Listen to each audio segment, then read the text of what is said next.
Welcome to the third of our UT Austin Energy Institute Summer Energy Talks. Today's discussion is the impact of COVID-19 on transportation patterns and greenhouse gas emissions with Mary Nichols. I'm Dr. David Tuttle, Research Fellow at the Energy Institute here at the University of Texas, and welcome. So let me give some background on our distinguished speaker today, Mary Nichols. Mary is the chair of the California Air Resources Board, also known as CARB.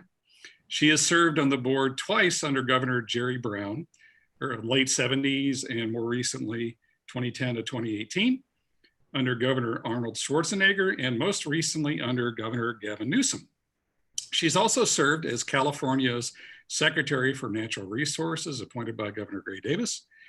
And when not working for the state of California, Mary was a senior staff attorney for the NRDC, assistant administrator for the US EPA Office on Air and Radiation, and she headed the Institute of Environment and Sustainability at UCLA. With a career as an environmental lawyer spanning over 45 years, Mary Nichols has played a key role in California and the nation's progress toward healthier air, as well as leading CARB in crafting California's internationally recognized climate action plan. So with that, please join me in welcoming Mary Nichols. And a reminder to the audience, please use the Q&A. That's how we're going to gather up the questions to ask later on. And so Mary, can you give some more background and history of CARB? Sure. California created the Air Resources Board in the late 60s in response to the recognized and quite awful problem in Southern California of smog, which really started to appear during World War II when they cranked up factories and war production, including a gigantic steel mill in Southern California. And people flocked in from all over the country with cars, and the cars had no emissions controls, of course, in those days, and that combined with also power plants that were burning a kind of dirty fuel oil that nowadays would never be allowed anywhere. And the combination of these things, plus backyard incinerators, which were the way that people dealt with their domestic trash by and large, combined to create a heavy, ugly pall over the city of Los Angeles. And after a number of years of sort of attempting various things that didn't quite work, the state stepped in and created a board that had the responsibility for both setting air quality standards, which was a new concept really at the time, and then also for developing controls for cars that would be allowed to be operated in the state of California. So several years before the federal government stepped in and adopted the Federal Clean Air Act, California had its own program, and it became the model for the National Clean Air Act. Well, interesting. So pandemic so pervasive, it's impacted us in so many ways. So what do you see as its impact in traffic patterns or emissions, both positive and negative? How short or long-term are they? Well, first of all, it's hard to talk about this subject in a normal tone of voice because we're living with it right now. And it's really too soon to know what the effects are going to be permanently. Right after the order came to shelter in place from the governor in early March, we saw an instant drop in traffic, and it also coincided with some lovely meteorology so that we had clear days, not too hot, and almost no traffic. It was fabulous. And people noticed it and thought, wow, this is something we wish we could have all the time. And, you know, we're used to enjoying some days every year, of course, when there's beautiful crisp weather, but we also get, you know, fogs and we still have air pollution in the basin. And so it's just great to have that vision of, you know, what could be. We know that driving was down because we track gasoline sales very promptly and effectively. We also know that truck traffic never really dropped all that much. So diesel sales were down. They still are down, but not down as far as gasoline, and traffic is starting to creep back up again. I myself experienced a real traffic jam on Sunday night coming back from a little drive into the country. Obviously, a lot of other people had the same idea that I did for what to do on a nice summer Sunday day. So we don't know yet what the long-term impacts are going to be. Unfortunately, the most obvious short-term impact, and this is one that other cities are experiencing as well, is a fear of people to get on buses or whatever the transit system is, because of the concerns about having crowding and too many people in a closed space. And even though our transit agency has done a really terrific job of um, masking the drivers, having people enter the bus from the other direction, have a one-way traffic through the bus and so forth. You see buses driving around these days that are almost empty, and that means that people who otherwise would be getting to go places by bus are now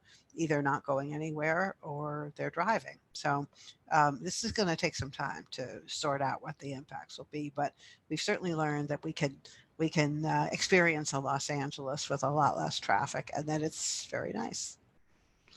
Great. So everyone tends to be more familiar with the cars they drive and more familiar with light duty vehicles.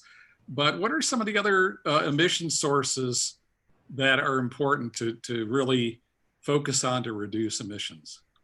Well, first of all, the transportation sector as a whole, which includes goods movement, which is a very important part of our livelihood here in California, because not only are we a big state and we import and export a lot of stuff, including agricultural produce from the San Joaquin Valley and manufactured goods and so forth, but also uh, internally. We simply, send a lot of stuff around in vehicles. And that's another one of the side effects of the COVID situation, which is also helping to interfere with any benefits that we get from people not commuting, which is that while they're staying at home, especially for people who are sick or caring for people who are sick, but just for anybody, ordering has become a way of life. And so, you see from my home, every day, every hour, there are trucks from Amazon and the post office and so forth,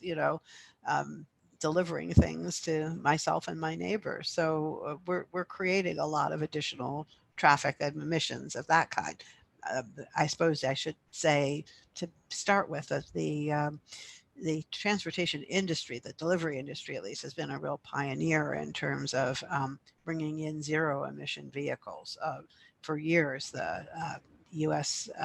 Postal Service and the private services, UPS, Amazon, et cetera, have been buying electric vehicles for their fleets and advanced hybrids and all of that. There goes my dog in the background there. She's got somebody at the front door, probably a delivery right this minute. So transportation is over half of our emissions, and the rest of it is made up of electricity production, which has made a lot of progress in the direction of renewables, manufacturing of all kinds, really. And then we also have considerable emissions from production of fuel itself. So that's pretty much it. We do also experience emissions of not of carbon dioxide, but methane and other highly polluting chemicals that come from things like refrigeration and methane, of course, which is a product of not only natural gas, which has leaks and seeps and so forth, but also from decaying vegetation in the forests. And so it's a big complex pie chart. But as I said, the single biggest chunk is the transportation system. So Texas is a great location for electrified vehicles. We produce huge amounts of hydrogen, and we have an ever greener electricity grid with a lot of wind. What would you recommend as some of the highest leverage strategies for our region, from your experience, to deploy to most rapidly reduce emissions? Well, I think Texas already has quite a fleet of wind uh, energy. Windmills that are providing electricity. It is its own grid, so it has a lot of control over what the sources are. And I think it has gotten greener, but it could get even greener than it already is. I would also say the building sector, which I neglected to put on my list at the beginning, which involves emissions from um, things that are burning combustion inside our homes, mainly hot water heating and cooking. Is a big source that we're starting to look at in terms of both new construction to make it zero emission or all electric is pretty much what it amounts to, and appliances also, which are a rich area to be looked at. But I think my experience with Texas, which is only a few trips and never having lived there, uh, you've got a lot of wide open spaces, a lot of people driving long distances, and zero emission vehicles are going to be a critical part of the solution. Mhm. So California's been a leader in transportation electrification. So in your view, how important is it for California to prevail in your legal battles with the existing administration? Well, we certainly intend to fight every inch of the way for the right to use the authority that we were given under the Clean Air Act, going back to 1970, to set vehicle emission standards to address our own environmental needs. And we've fought some of these battles before under the Bush administration. The U.S. government tried to argue that greenhouse gases like carbon dioxide are not really air pollutants and therefore can't be regulated under the Clean Air Act. And the Supreme Court actually gave a definitive ruling on that and ordered EPA to go back and look at regulating emissions from vehicles, which they did. When California, working with the Obama administration, merged our standards with the federal standards, we did that because we had a federal government at that time that was committed to taking action on climate, and they combined those with fuel economy regulations because the solutions are very similar to those two things. And we had a really tight program, which the auto industry, the manufacturers, all went along with. When President Trump came into office, the companies were hoping that they could get those rules relaxed somewhat. And so that started a whole chain reaction, which ended up with the federal government announcing that it was taking away California's rules, just evaporating them basically. And so we've been in court ever since on that. Um, I think it's pretty obvious that when there is a change in administration again, that we will that whole issue will get resolved administratively, but we will still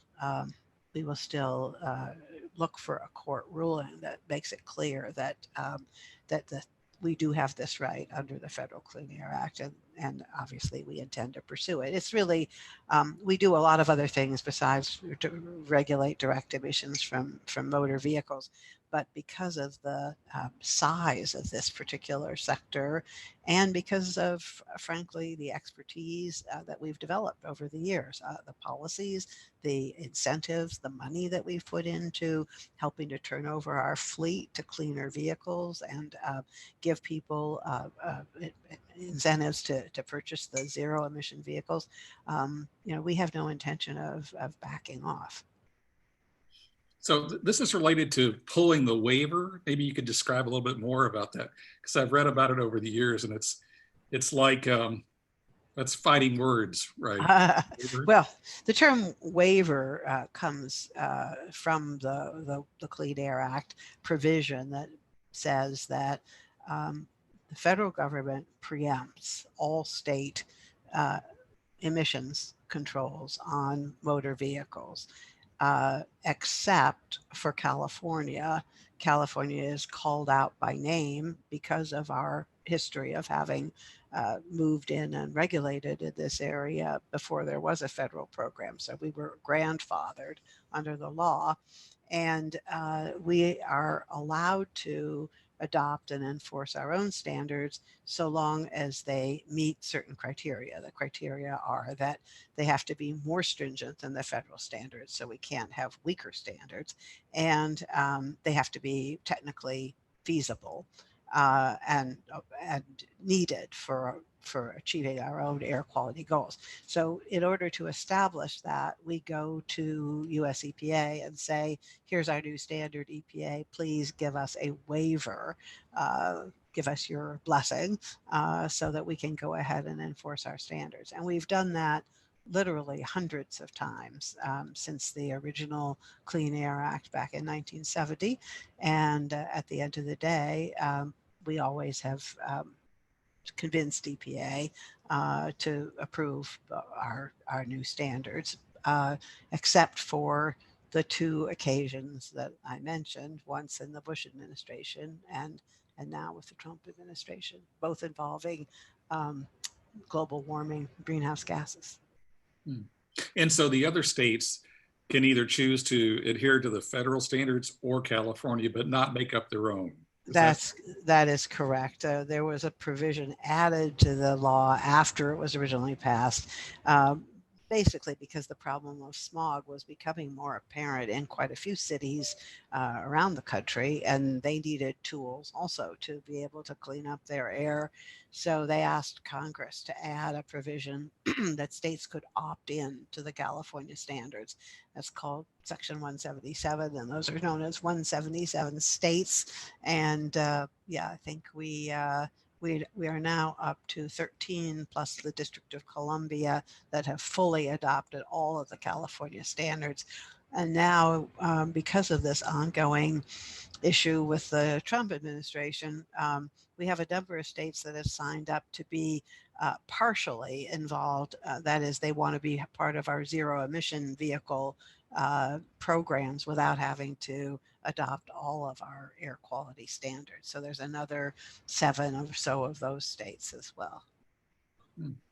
And so the auto manufacturers dearly don't want 50 different standards. It's either Correct. California or the federal. And no company that does business in the U.S. Or internationally, which of course all of our auto companies do, they're global manufacturers. They don't want to be subject to slightly different regulations everywhere they go. They've learned to live with standards in Europe, in China, and here between the U.S. and California. And, you know, in general, if they had their druthers, they'd have only one set of standards or maybe even none. But over the decades, they have learned to live with California standards. And in fact, I think to some degree, well, I know there are several that have said that they prefer working with the California standards because we have a more holistic approach in the sense that we not only adopt regulations, but we also work with the companies to try to turn over the fleet and assist them when they come out with newer, better designs to get those out there on the roads. mm-hmm. Hey, so maybe we could pivot a little bit to social equity and environmental justice and emissions and COVID. Have you had any observations on impacts or progress in social justice or environmental justice recently? Well, there's been a lot of work done coming, and a lot of it is just being published now, and new studies are rapidly underway to understand the correlation between exposure to air pollution and vulnerability to COVID-19. I mean, we've known for a long time there's mountains of studies about the relationship between air pollutants, especially photochemical smog and soot or fine particles, and lung disease, heart disease, premature death, uh, and with cancer also for a number of toxic chemicals, including diesel exhaust. that's sort of the backdrop of all of this. But recently, people have begun to focus on the exposure levels in different communities, because in the past, our efforts were more directed at the regional level, knowing that pollution is carried by wind over large distances. And so people who live directly adjacent to large emitting facilities like refineries or power plants, big ports, etc., are being exposed on a regular basis. But pollution from those facilities also travels, hundreds of miles in some cases, and people downwind are being exposed to those pollutants as well. It turns out that over the years, our efforts have had a bigger impact on the downwind areas than they have on areas right around some of these concentrated facilities. And I think we really understand, and the science has now shown quite clearly, that living near a big source, a big concentration of pollutant sources, um, leads people in those communities, especially if they also are poor, which is often the case if people living directly adjacent to a big industrial facility, because people who can afford to tend to move further away to places where they have more green space. So there are people who are living in inner cities with adjacent or very close by concentrations of pollution. They have other challenges often. Including, poor working and living conditions, maybe lacking air conditioning in their homes, etc. The combination of those things leads to a situation where you have whole communities of people, whole neighborhoods that are getting way more pollution than others. And as we have now seen, the combination of poverty and air pollution, uh, lack of access oftentimes to healthcare, and COVID is a deadly combination. So the rates of infection and the rates of people dying from the COVID-19 are higher for these disadvantaged communities. And that is the essence of environmental injustice, environmental racism, because in addition to all the other factors, these communities are often also communities of color. Thank you. So you've talked about transportation and I guess freight. What are some of the other important steps California is taking to improve or redesign its economy for lower emissions? Well, I think that's a good term, redesign the economy, because when we first started uh, as a state to set a target for achieving the same level of reductions in greenhouse gases that uh, the international community was pledging to do through the original Kyoto Treaty. We said this is going to take rethinking our economy to get away from petroleum, away from combustion of any gases that have carbon in them. And this is going to pervade our entire economy. It's not just about cars or just about power plants and refineries. It's about everything we do, and the products we buy, the food we eat, etc. It's all in some way or another built around the kind of energy that we use. So we adopted a number of very specific regulations, including emissions controls for vehicles and a carbon requirement, a low carbon fuels requirement, which force the oil companies to use or purchase credits to get lower emission fuels like biodiesel, renewable biodiesel, into the marketplace to reduce the overall emissions from even very clean vehicles. And On top of, we adopted a renewable electricity requirement. State legislature passed that as a law. We're now working towards a goal of 100% zero carbon electricity for 2035. But to top it all off and to be sure that we were finding incentives to go after some of the smaller sources that are less easy to regulate, we adopted a cap and trade program, which sets an overall cap on the amount of carbon that can be emitted by over 80% of our all of our sources within the state of California, and then requires companies that have facilities that are subject to this rule to own allowances. They have to buy allowances every year to cover their emissions. And the money for those allowances is used either to purchase them from other companies that are making reductions, or a small amount of it goes to the state to be used for addressing some of the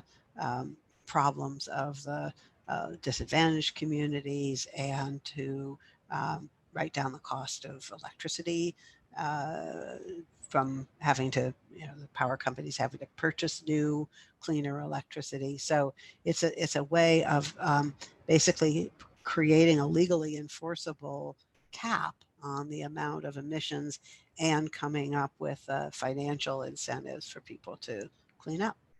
Mm-hmm. And so there's always discussion about cap and trade versus a carbon tax. And so the strategy that was chosen was cap and trade.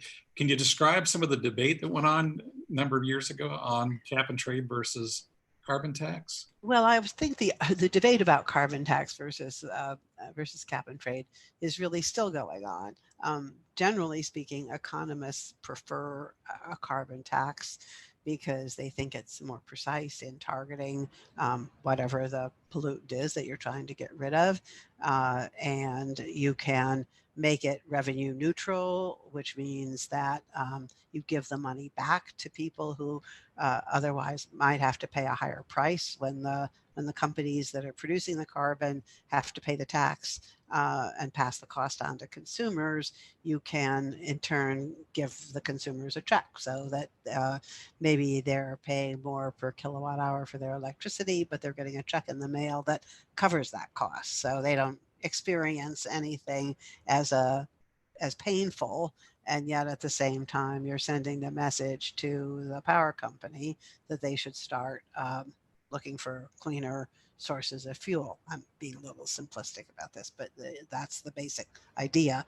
There are also people who like the carbon tax idea better because they think you can crank it up enough so that it's a way to fund government operations. And in general, economists think we should tax bad things like pollution, rather than say employment, which is a good thing. We want there to be more jobs created. So the tax argument is very appealing in a theoretical way. It's appealing to a lot of folks, mostly Democrats, but it never has succeeded in the legislature, even in California, which has a strongly Democrat legislature.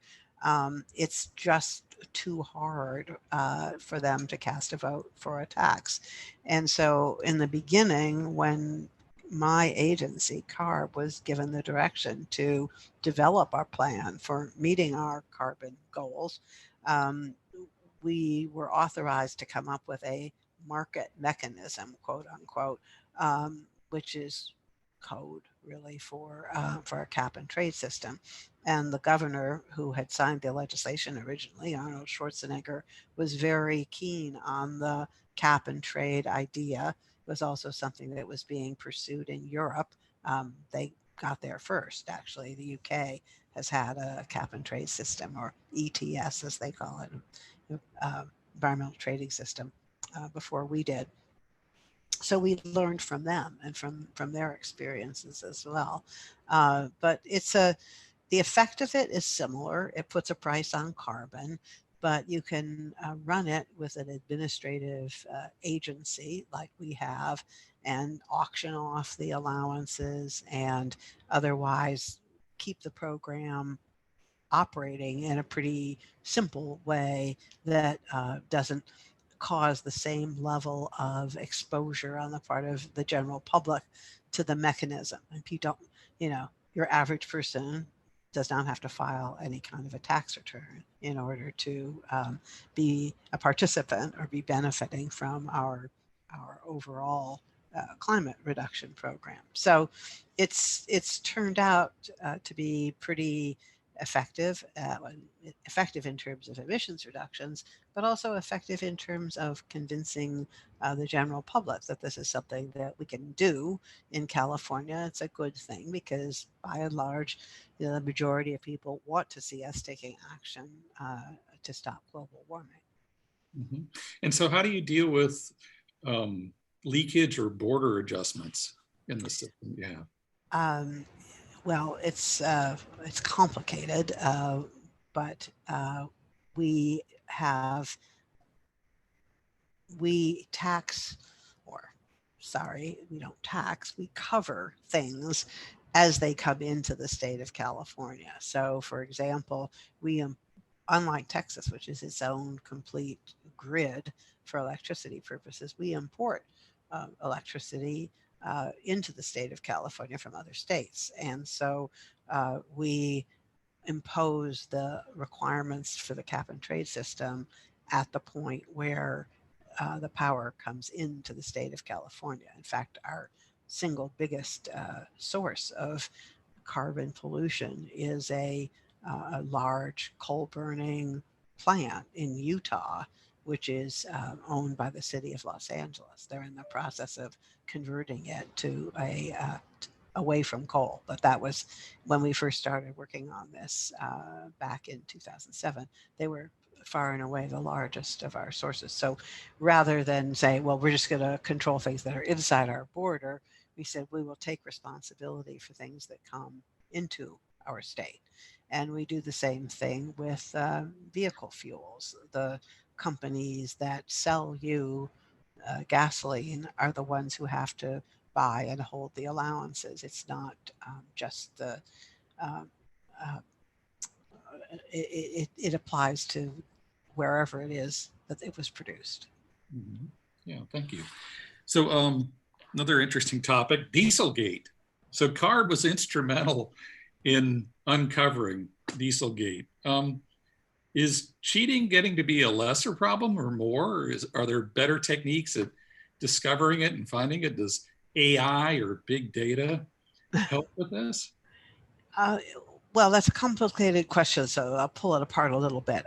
First of all, as long as there are emissions controls on vehicles, there has been cheating of one kind or another. Um, People disabling, companies deliberately designing the pollution control equipment so it turns off at a certain point when it's not on the test. And that has been an issue from the very beginning. It's a relatively small issue, and it's detectable by and large. Used to be that there were inspectors literally at the assembly line, you know, pulling off cars randomly and checking them with the emissions tests to see that they were being manufactured so that they were conforming to the standards that had been established when the car was first being certified to be allowed to be manufactured and sold. Um, the problem became much more serious when the vehicles went to a system which is essentially controlled not by hardware, but by software, uh, programmed internally in a way that, your mechanic at your garage is unable to fix. So that what are called the defeat device or the cheating mechanism can be programmed right into the vehicle. And we can get the codes off of those vehicles, but it's a pretty complicated detective game to figure out exactly how that's going on. And until recently, we weren't doing as much checking of the vehicles on the roads as we needed to be doing in order to see that vehicles that had been manufactured according to what the specs were supposed to be were in fact emitting way more in the real world. And this became a pretty obvious problem in a number of cities around the world where, despite the fact that new cars were meeting these standards when they were first checked, in the real world, the emissions were much worse. The air quality was not getting better as quickly as it should have if the cars were meeting the standards that they were supposed to be meeting. So we began doing more testing, and it really focused in on the diesel vehicles because diesel has a problem inherently with nitrogen oxide. So we started focusing on the diesels, and after some testing, we uncovered the particular defeat device, as it's called, that Volkswagen was using, which was far more widespread and serious than anyone had realized before. So, we're now turning our enforcement attention much more to on-road real world testing with portable emissions monitors, then correlating that with vehicles that we bring back to the lab and test side by side. And, we're able to identify what some of these cheating schemes are. But the only real solution is vehicles that have no emissions to begin with. And that's one of the reasons why we're so focused on battery electric and fuel cell vehicles, because in those systems, there simply aren't any emissions, so there's no point cheating. Right. It sort of takes the car out of the environmental equation, is a phrase that I've heard in the past. Right, right. And so can you maybe explore some more the fuel cell and battery electric thrust in California? So you have areas in the LA area, for example, that have some refueling infrastructure for hydrogen vehicles. Mhm. And again, we have a lot of hydrogen that we generate here too, Yeah. in our industrial complex. Can you describe more? The battery electrics tend to get more visibility. We have some CEOs that are quite flamboyant. In our area, they're putting a huge factory right next door to our Formula One We've track. heard of them. Formula One track and airport. So we get more attention and you can buy one. But can you describe more or explore more the hydrogen and the overall sort of ecosystem surrounding hydrogen that may help it be a good fit for some of the hard problems to solve in industry and such not? Well, sure. I just spent an hour last night in a kind of a mini debate internally about the future of hydrogen in passenger vehicles versus batteries, because they tend to get put up against each other as competitors. And um, I think my agency feels very strongly that we need both, certainly for now. We would like to see investment going into both types of vehicles, partly because we think consumers deserve a choice, but also because hydrogen is going to be able to solve some problems, as you suggested, that batteries just can't yet do. Certainly looking at planes and trains, things that pull very heavy weights, hydrogen has very distinct advantages. However, it also has the disadvantage that you don't have hydrogen typically in your garage or in the basement of your apartment building or your office building. And moving it around requires construction of a lot of infrastructure that doesn't exist right now in great quantities. Plus, a commitment to produce the fuel in a sustainable way. Uh, Renewable hydrogen is beginning to be available, but it's still very expensive. Whereas the batteries have made enormous progress, particularly in the last decade, where you see, a car in a I wouldn't say it was a medium price car, but at least, you know, available, there are available new cars in quite a few models that get over 200 miles on a full charge. And that is enough for most people, for most purposes, especially if we start seeing public charging available, so people aren't just charging at their home or their office. So the battery cars are ahead in the race, and they need more in the way of support. I think especially the public charging availability and other incentives, certainly to get the market up and going. And they're coming along well, but they're still, you know, in most places only a small percentage of the vehicle sales. And hydrogen vehicles are even an even smaller share, and are, you know, just barely beginning to be visible in a lot of places. I had a hydrogen car for, I leased it for 3 years. Since I work in this field, I've tended to get new cars a lot more often than I would have otherwise, but I thought I should, you know, put my money where my mouth was. So I had the experience of, you know, taking my car into a station and learning how to fuel it, and also answering questions from valet parking people everywhere I went, you know, and people who pulled up beside me at stoplights and all the rest of it about the hydrogen car. And I loved it. It was a really good car, well built, a luxurious feeling car. And once you mastered a different kind of a nozzle, no big deal about fueling it. But there aren't very many stations. We have in the state of California 43 fully operating, open to the public stations, as well as some that are, you know, on private facilities. But we are committed to going to 100. Under current law, our Energy Commission is obligated to get to 100 public stations, and they're talking with industry about the need to go to 200 to have enough visibility. It's not so much a question of availability as it is just giving consumers the level of comfort that if they get one of these vehicles, they won't be stranded somewhere without being able to refuel it. Mhm. Well, does it fit even more with fleet vehicles, depot refueled or point-to-point semis? Is that a strategy that is a particular focus? Well, yeah, all the issues about dispersing the fuel and getting it to the charging stations are made much easier if you have a large centralized facility.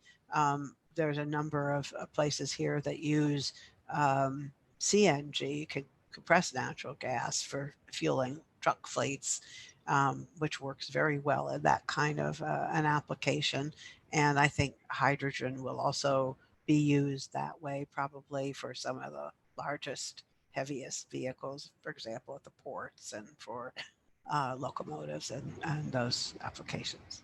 Mhm. We have some questions coming in. Carrie, do you want to talk about the questions from the audience? Sure, I can throw a couple of them out. So one, Mary, you mentioned earlier the California efforts to electrify homes or get combustion out of homes. So there's a couple questions related to that. How do you think about energy efficiency for home use of natural gas versus electricity, and versus, say, just strictly emissions? Or are you factoring in energy efficiency, and maybe talk? Energy efficiency is definitely a factor that has to be looked at. And as with everything else, you know, there's improvements in the efficiency of the equipment. Um, I think the biggest motivation, other than overall environmental concern, though, for going from gas to all electric in commercial buildings and residential, is actually indoor air pollution, which is increasingly a big concern, because we know that the air quality inside people's homes is sometimes worse than it is out of doors. And in residences, the biggest source is your kitchen stove. So I think there's a real interest now in uh, switching those out and switching to an induction type cooktop as a way to improve the health of the occupants of those buildings, as well as to deal with the outdoor air. But you know, there's no such thing as a free lunch, as they say in the environmental world, and as long as there are emissions coming from the uh, power plant that brings that creates the electricity that comes into the building, you still have to look at that as a part of the whole, and have to look at transmission losses and all of that. But net, it does appear that going with electric is going to be the way that generally is going to make the most sense. Do you have anything to say about the challenges that you're facing in terms of implementing this kind of all electric buildings, whether technical, legal, or political, any of them that stick out, and what's being discussed now? Oh, sure. It's all of the above. I mean, I think as we look at how to spend stimulus money, or how to plan for our economic recovery after the terrible recession from COVID-19, retrofitting buildings is one of the areas that has emerged as potentially the most useful in terms of putting people to work, getting private money into the system as well as public money. And so that, I think, is going to be an important avenue. It does face real resistance from the gas industry and its employees, of course, who are used to serving that market. That's the core of their business. And although I would say all of our big companies are looking at alternatives in terms of what they will be producing, what they will be sending to people, and how they'll be working. It's unknown as yet. It's definitely a time with a lot of upheaval. Right. So we have a question here on hydrogen again. You've already discussed hydrogen a bit. This one's maybe a little bit more if you were the emissions czar of Texas. What would you say something in particular that Texas should do given the existing hydrogen infrastructure and the nature of petrochemical facilities? And well, gosh, nobody's offered me the job of energy czar for Texas. That's an interesting thought to even contemplate. But I know Texas has a lot of oil facilities around and a lot of hydrogen that it makes, and I certainly would think you could use that hydrogen productively, both for transportation systems and also as a storage mechanism for renewable electricity. That's one of the things that's been looked at here quite a bit, is how to capture emissions from the existing oil and gas facilities and store them. There are ideas and pilots for underground injection and storage, but there's also the possibility of using hydrogen that way. So, I mean, as part of a kind of a national energy strategy, or not just national in terms of the United States, but in terms of a larger scale energy strategy that doesn't just look at, one end use or another. The whole field of hydrogen as in, splitting water into hydrogen atoms and so forth, is one that's attracting a lot of interest right now. And I would imagine that Texas could be at the forefront of that. thank you. Here's one on the sort of California's decarbonization plan. So the question is, can you speak more about the 2045 decarbonization standard that's in SB 100 and the wider executive order that was signed by then Governor Brown in terms of the progress or challenges to this? Sure. California has a legislatively adopted goal, which is identical to the Paris accord of, for us, it's getting to 40% below 1990 levels by 2030. But we also have an executive order in place that was signed by Governor Brown, and which is similar to standards that have been adopted in a number of other countries, of getting to carbon neutrality by 2045. In some cases it's 2050, but the concept of carbon neutrality or net zero is that you're never going to be able, and probably shouldn't be aiming to eliminate every single possible use of combustion uh, in at any point, and that you're going to need to have some emissions coming from manufacturing, for example, and so you're going to need to offset those in some ways. And because we're already so far over what the atmosphere can stand in terms of maintaining equilibrium in the atmosphere, we need to actually be looking for ways to suck carbon out of the air and reuse it in some fashion, either sequester it or turn it into something useful. And those are really the cutting edge areas for research, both scientific and technical research, and also policy research.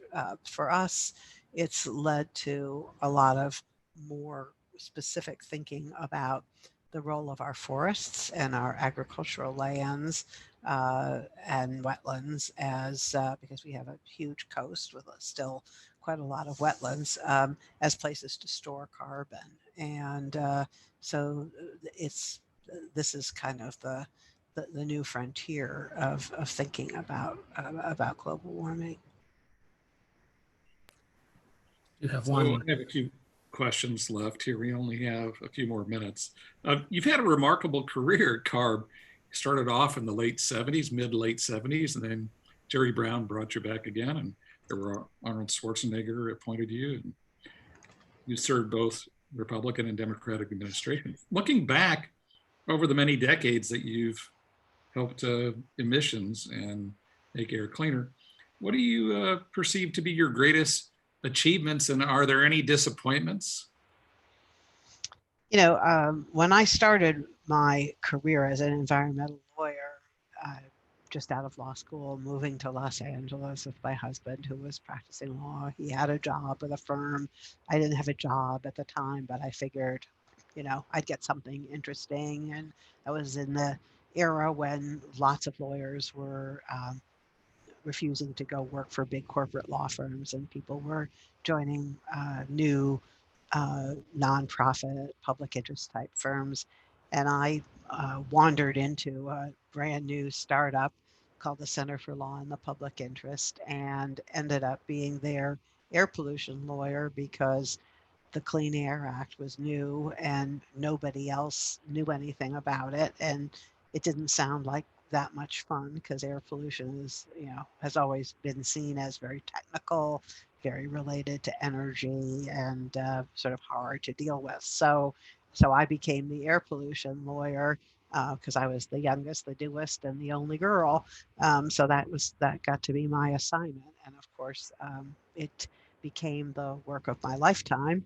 I feel as though if I had chosen anything else, I wouldn't have been able to have accomplished as much, because as we have seen over the years, while air pollution has not vanished, and in some parts of the world, as they have grown more prosperous, they've also gained much more air pollution. Gained being a not a good word for this, but they've learned to live with, you know, horrible levels of pollution in Beijing, in Delhi, et cetera, that we haven't seen in the US anywhere in many decades. So having figured out some of the technological and policy solutions to the worst levels of air pollution, we have been able to help others in other parts of the world get a grip on their problems as well. And my agency spends a lot of time with visitors from other parts of the world, Indonesia, South Korea, as well as China. We have a lot of ongoing relationships with China around solving their air pollution problems. It's given me the opportunity to participate in a truly global movement, and also, our successes in battling the smog monster have given us some confidence and some credibility that we can deal with the global warming problems as well. So it's been a tremendous experience. And as I said, I don't know that there's any other field that I could have gone into where I would have been able to see so much accomplishment in my own lifetime.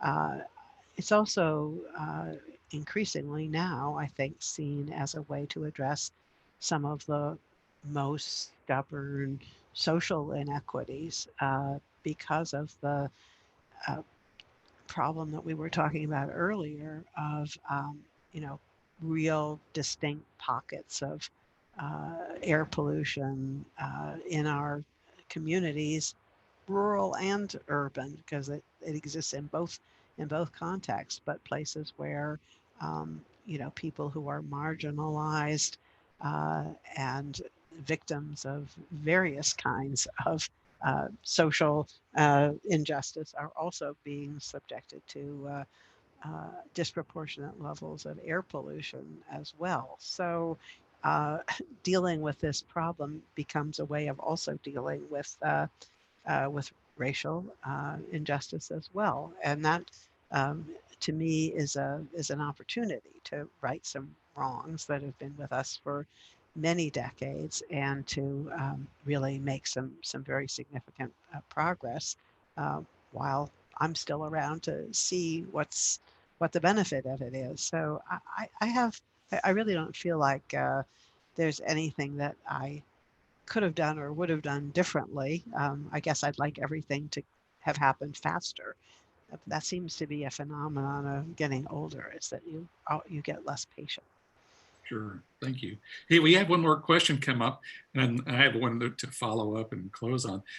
In urban mass transit, do you foresee more demand responsive service and less conventional service like buses circulating on specific routes? And if so, why and how?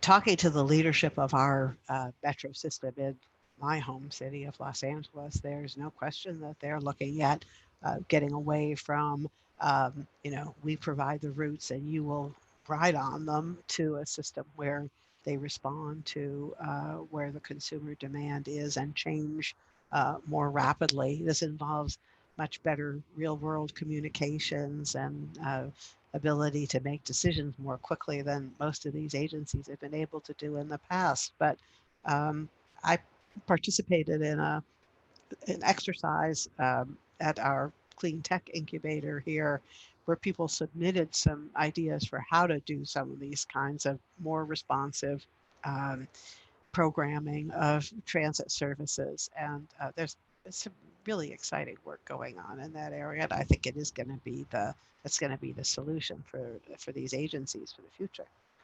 Okay. And one last question. Thank you so much. How do you view the future, and what advice do you give students for getting engaged to influence policymakers?